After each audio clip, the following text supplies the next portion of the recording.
This is Counterpoint, and I'm your host, Tanya Granic Allen. Tonight, we confront a geopolitical reckoning that goes far beyond trade figures and diplomatic niceties. For decades, Canada pursued what it called engagement with China, believing that commerce, cultural exchange, and incremental cooperation would gently encourage Beijing to become a responsible global partner. But what if that assumption was not just optimistic, but dangerously naive? What if, in trying to shape China, we allowed China to reshape us?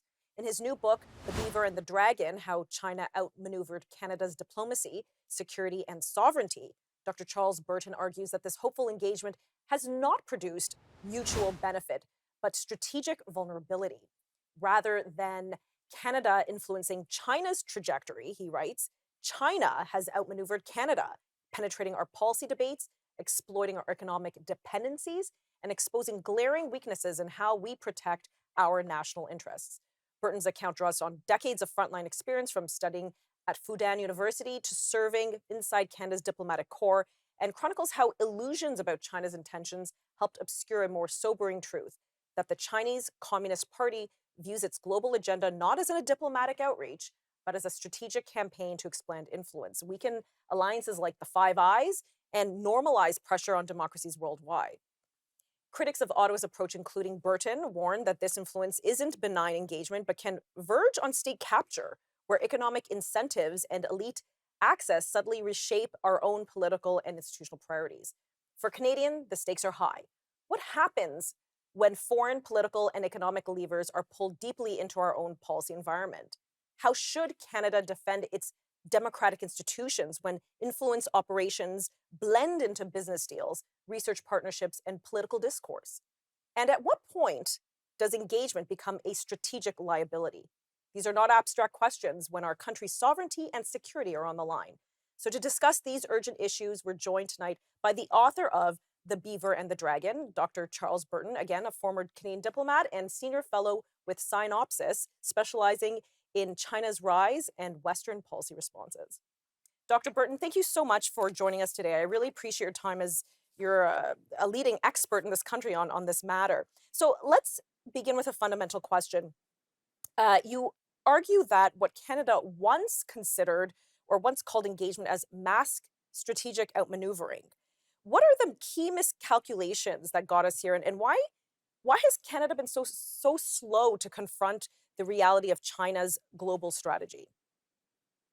Yeah, I mean, that's a two-part question, which is where did we initially go wrong? And I think it was when we thought that the Chinese Communist Party, a Leninist party based on Stalinist norms, would be willing to reform itself into a liberal democratic state that would be a responsible stakeholder in global affairs. You know, we had this idea through human rights dialogues and support for the civil sector and various other programs, which we defined at the time as good governance, democratic development, and human rights, that we could get the communists to agree to, I don't know, compete in a free and fair democratic election for who would be the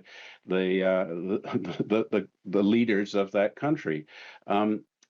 This turned out to be extraordinarily naive, and I think of the $1 billion really that we calculate was put into democratic development, good governance, and human rights programming by the Canadian taxpayer, absolutely nothing has come out of it.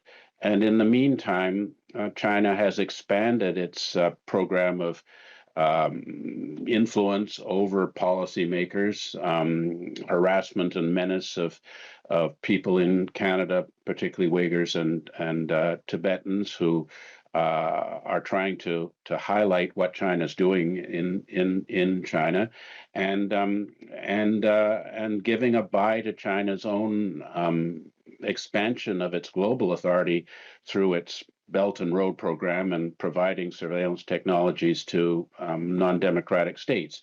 So, you know, over this time, and China has been pretty much freely obtaining strategic high-tech technologies with military applications out of Canadian labs to strengthen itself for what could be an upcoming war over Taiwan or the South China Sea. So it's been a pretty terrible sequence, and Right.